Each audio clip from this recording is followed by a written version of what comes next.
हर हर महादेव। एक बार भोलेनाथ और माता पार्वती जी मृत्युलोक में भ्रमण करने पधारे।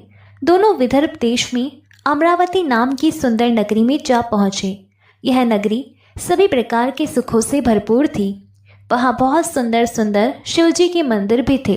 भगवान शंकर देवी पार्वती जी के साथ उन्हीं में से एक मंदिर में निवास करने लगे। एक दिन माता पार्वती ने भोलेनाथ के साथ चौसर खेलने की इच्छा प्रकट की। भगवान शिव ने उनकी बात सुन ली और वे दोनों चौसर खेलने लगे। तभी मंदिर का पुजारी पूजा करने आया।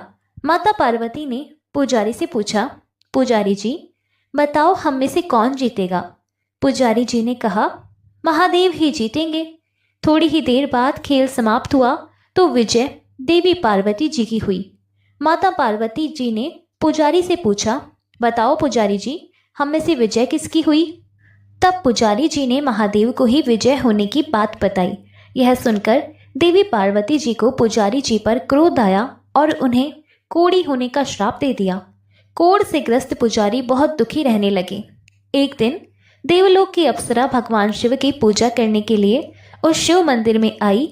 पुजारी जी की कोढ़ की अवस्था देखकर दया भाव से पूछताछ करने लगी। तब पुजारी जी ने सारी बात अप्सरा को बता दी। उनमें से एक अप्सरा बोली, आप सभी व्रतों में श्रेष्ठ 16 सोमवार के व्रत करो, इससे शिवजी प्रसन्न होंगे और वे तुम्हारे कष्ट अवश्य दूर करेंगे। पुजारी जी ने इस व्रत की विधि पूछी। तब अप्सराओं ने बताया, सोमवार के दिन व्रत रखो, स्वच्छ वस्त्र धारण करो, संध्या और उपासना के बाद आधा किलो गेहूं का आटा लेकर इसके 3 भाग करो। घी, गुड़, दीप, नैवेद्य, पूंगी फल, बेलपत्र, जनेऊ जोड़ा, चंदन, अक्षत और पुष्प आदि से प्रदोष काल में भगवान शंकर का पूजन करो। 3 भागों में से 1 भाग शिवजी को अर्पण करो, बाकी 2 को शिवजी के प्रसाद के रूप में उपस्थित जन को बांट दो। खुद भी प्रसाद ग्रहण करो। इस तरह 16 सोमवार व्रत करो। 17वें सोमवार को पाव भर की पवित्र आटे की बाटी बनाओ, उसमें घी और गुड़ मिलाकर चूरमा बनाओ, शिवजी को भोग लगाकर उपस्थित भक्तों में बांट दो। इसके बाद परिवार सहित प्रसाद ग्रहण करो तो इससे सभी मनोरथ पूर्ण हो जाते हैं। ऐसी बात बताकर अप्सराएं चली गई। पुजारी जी ने अप्सराओं की बताई विधि अनुसार 16 सोमवार के व्रत किए, जिसके पुण्य प्रताप से भगवान शिव की कृपा और माता पार्वती की दया से पुजारी जी कोढ़ मुक्त हो गए और आनंद से रहने लगे। कुछ समय के बाद भगवान शिव और देवी पार्वती जी वापस उसी मंदिर में आए। देवी पार्वती ने पुजारी जी को निरोगी देखकर कारण पूछा तो पुजारी जी ने 16 सोमवार व्रत की महिमा बताई।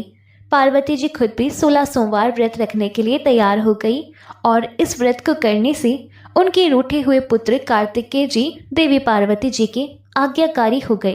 कार्तिकेय जी ने जब माता से पूछा कि माता आपने ऐसा क्या किया जिससे मेरा हृदय परिवर्तन हो गया, तब देवी पार्वती ने 16 सोमवार की कथा उन्हें सुना दी। कार्तिकेय जी ने अपने विशेष मित्र से जो कहीं खो गया था उससे मिलने की कामना में 16 सोमवार के व्रत किए तो उनका खोया हुआ मित्र उन्हें जल्दी मिल गया। मित्र ने इस आकस्मिक मिलन का कारण पूछा तो कार्तिकेय जी ने उसे 16 सोमवार का व्रत करना बताया। मित्र ने व्रत की विधि विधान पूछा और स्वयं के विवाह की मनोकामना से 16 सोमवार के व्रत धारण किए। इसके बाद कार्तिकेय जी का मित्र एक स्वयंवर सभा में गया तो वहां की राजकुमारी ने आकर्षित होकर उसके गले में वरमाला डाल दी और उसे अपना पति स्वीकार कर लिया। तब राजा ने बहुत सारा धन और सामान देकर उसको भेजा। अब वे दोनों सुख से रहने लगे।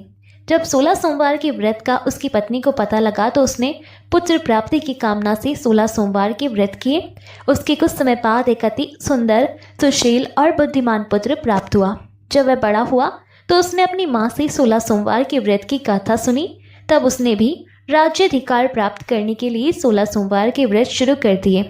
एक राजा को अपने कन्या के लिए योग्य पुरुष की खोज थी। राजा ने अपनी कन्या का विवाह उस सर्वगुण संपन्न पुरुष से कर दिया। राजा के कोई पुत्र नहीं था तो उसने अपने दामाद की योग्यता देखकर उसे राजा बना दिया। राजा बनने के बाद भी वह 16 सोमवार के व्रत करता। 17वां सोमवार आने पर उसने अपनी पत्नी से शिवजी की पूजा के लिए मंदिर चलने को कहा तो उसने दासियों से कहकर पूजा की सामग्री तो भिजवा दी लेकिन खुद नहीं गई। इधर राजा ने शिवजी की पूजा समाप्त की तो आकाशवाणी हुई, हे राजा अपनी रानी को राजमहल से निकाल दो, नहीं तो सर्वनाश हो जाएगा। राज दरबार में आकर सभासदों से विचार विमर्श किया और सर्वनाश के भय से रानी को राजमहल से निकाल दिया गया। अपने दुर्भाग्य को कोसती हुई रानी नगर से बाहर चली गई। दुखी मन से चलते हुए वह एक गांव में जा पहुंची। वहां पर एक बूढ़ी माई थी जो सूत बेचा करती थी। बूढ़ी माई ने दया करके रानी को अपने साथ सूत बेचने के लिए रख दिया। जब से रानी को साथ रखा, बूढ़ी माई का तो सूत बिकना ही बंद हो गया। बूढ़ी माई ने रानी से वहां से जाने को कह दिया। अब रानी एक तेली के यहाँ काम मांगने गई। उसी समय तेली के मटके चटक गए, सारा तेल बह गया। तेली ने भी उसे वहां से भगा दिया। दुखी होकर रानी एक नदी के पास गई तो नदी का सारा पानी सूख गया। वह एक पेड़ के नीचे बैठी तो पेड़ के सारे पत्ते सूखकर गिर गए। आसपास के लोगों ने जब यह सब कुछ देखा तो उसे पकड़कर मंदिर के पुजारी गोसाई जी के पास ले गए। गोसाई जी देखते ही जान गए कि यह कोई विधि की मारी कुलीन स्त्री है। गोसाई जी ने रानी से कहा कि वह उनके आश्रम में उनकी पुत्री की तरह रह सकती है। अब रानी आश्रम में रहने लगी। रानी भोजन बनाती थी तो उसमें कीड़े पड़ जाते थे। पानी भरकर लाती तो वह गंदा हो जाता था। अब तो गोसाई जी ने एक दिन दुखी होकर उससे पूछा कि बेटी, तुम्हारी ये दशा कैसे हुई? यह किस देवता का कोप है? तब रानी ने शिव जी की पूजा में ना जाने वाली बात बताई। गोसाई जी को बताई तो गोसाई जी बोले, पुत्री, तुम 16 सोमवार के व्रत करो, इससे तुम अपने सभी कष्टों से मुक्ति पा सकती हो।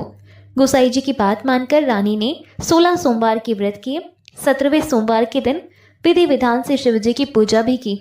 पूजन के प्रभाव से राजा को इधर महल में रानी की याद सताने लगी और रानी को ढूंढने के लिए उसने चारों दिशाओं में अपने दूत भेज दिए। रानी की खोज में घूमते घूमते दूत गोसाई जी के आश्रम में भी पहुंच गए। राजा को खबर लगी तो राजा रानी को ले जाने आश्रम पहुंच गया। गोसाई जी से बोला, यह मेरी पत्नी है। शिवजी के क्रोध के कारण मैंने इसे महल से निकाल दिया था। अब जब शिवजी का प्रकोप शांत हो चुका है तो इसे मेरे साथ जाने की आज्ञा दीजिए। गोसाई जी ने रानी को राजा के साथ जाने की आज्ञा दे दी। रानी बहुत प्रसन्न हुई। राजा और रानी के आने की खुशी में नगरवासियों ने खूब सजावट की, मंगल गीत गाए, पंडितों ने मंत्र आदि गाकर स्वागत किया। इस तरह धूमधाम से रानी का महल में प्रवेश हुआ। राजा ने ब्राह्मणों को दान आदि दिए, याचकों को धन धान्य दिया, जगह जगह भूखे लोगों को भोजन खिलाने के लिए भंडारे खुलवाए। राजा रानी 16 सोमवार के व्रत करते हुए शिवजी का विधि विधान से पूजन करते हुए सुखपूर्वक लंबे समय तक जीवन बिताने के बाद शिवलोक को पधार गए। इस प्रकार जो भी मनुष्य मन, वचन और कर्म से भक्तिभाव से 16 सोमवार के व्रत और पूजन विधि विधान से करता है, कथा का श्रवण करता है, वह सभी सुखों को प्राप्त करके अंत में शिवलोक को गमन करता है और यह व्रत सभी मनोरथ पूर्ण करने वाला है।